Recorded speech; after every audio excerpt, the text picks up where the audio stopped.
Okay. Yes, my name is Padre Gonzaga, Ongereny Waziwazi, Pangati. I am the Diocese Chancellor of Sorority Catholic Diocese. Today I happen to attend the ITESO Cultural Union event here in Katakwi. By default. Why do I say by default? It was my bishop who had been invited, but since he had another program, he asked me to sit in for him. So I am actually putting on the shoes of the bishop. And because this is a cultural thing, I decided to dress like this in a cultural way. It is a call to all of us, especially the younger generation, to embrace culture. You see, we are running away from our culture because we don't deceive other cultures.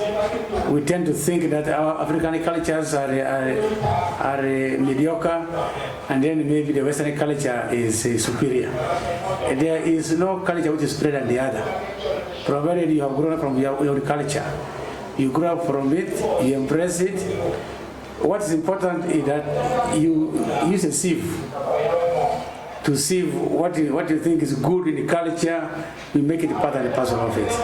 What is bad, you discard it. Just like a sieve, you discard. So what is happening today is that many people are running away from their own culture. You find somebody from Teso wants to speak Uganda instead of speaking Teso. Somebody from Teso does not want to identify with the Teso culture. So I'm calling upon the younger generation, the young Teso, but even the old ones, to impart their culture to the young ones. I saw a Teda dance at the arena there, and I thought it was well done. So if we brought culture has a lot to educate. It is educative. Culture is educative, it politicizes. Many of the plays there had a message to pass. Even the drama had a message to pass. I saw young people playing cards. I decided that they wanted to fight. I thought that was a very big message. Now, your question was, in relation to the church, should the church promote culture? I want to say yes. Actually, a church promotes what we call inculturation. In the church, we have inculturation. What is inculturation? We pick other tenets of other cultures, especially African culture, and put it in our religion. And that way, it is easier to evangelize people.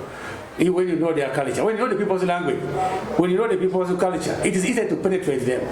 You see, when you want to break a system, you enter into the system to easier to break it.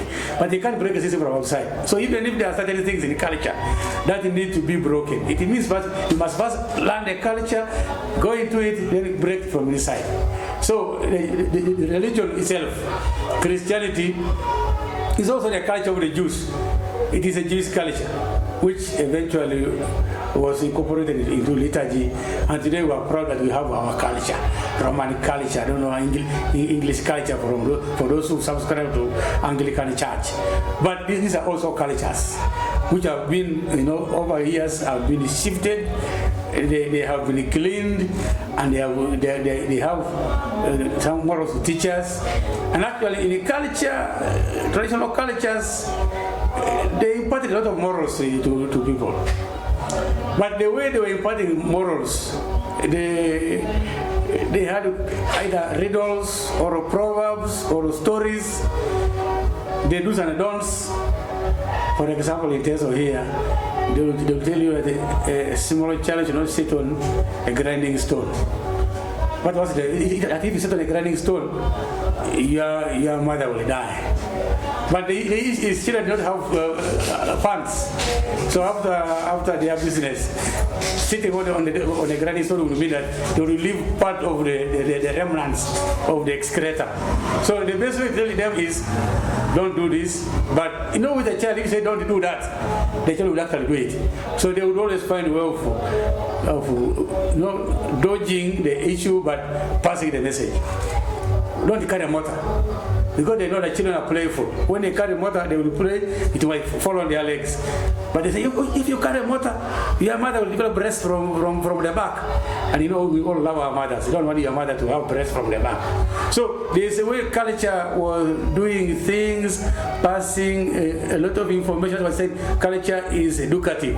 There's a way it was passing education to the children, and people who grew up with that. In terms of here, there was another one which was I thought it was doing a disservice to the women. That women should not eat chicken. Can you imagine? But what's the reason here? Men used to move a lot. And you know chicken are delicious. So if you allow women to eat chicken, when you are away they can slaughter the chicken. So the best is women should not eat chicken. That was the whole thing. So there are those negative parts of the culture which we can discard. Today women eat chicken. But I don't think women can carry meat on your head. Some things of carrying meat on the head, we discard them. But those which are good, which pass information to us, those which teach us, we must embrace them and also bring them to church. That's why originally you're not supposed to play a kogo in church, a thumb piano, not even a drum, because those are for evil spirits. But now because of Inculturation, we bring drums to the church, we bring the shakers to the church, we bring the thumb piano to the church, we bring the flute. So you find that now people now are at home with the liturgy, with the prayers, because they are seeing the traditional instruments being used, and also they're singing. Originally, it was made for Catholics. The only thing was supposed to be Latin. But when the Vatican II came and said, no, let's allow the culture to be incorporated in the liturgy. So now allow the people also to compose songs in their local languages. So today you can have songs in Ateso, you can have songs in Akaramojong, you can have songs in Uganda, whatever. And if I'm a Karamojong, for example, I am, and I come and I find people singing in my language, I find some joy in my heart that I'm part of this community. So that's why I'm saying culture should not be discarded. Culture should be incorporated in the church so that it helps people to appreciate, first of all, the Creator, to appreciate also worship itself. How do we worship with joy? So people will appreciate worship because they use their own language and their instruments. Also, culture is good in the church because it brings people together. You see, Africans, the African philosophy, the Ubuntu, I am because we are. Since we are there, I am. So there's nothing like existing in isolation. That's why I like culture. Yes. It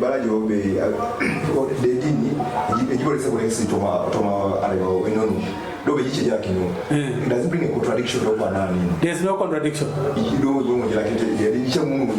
Some practices that we don't pick from culture. How do you deal with that? You discard it. If we look at it, we are going to wardrobe. You are going to Napoli lie. You are going to Napoli lie. So you will wait on the money because I am a Kelesia. We tell the way Emunamunite. Quite a way. Go Kelesia or either Akine or Anyamo Deka. I would make your last one. Very fine. Quanam was over Mojongatang, gave us my pass or America and the Lemar of Coffee.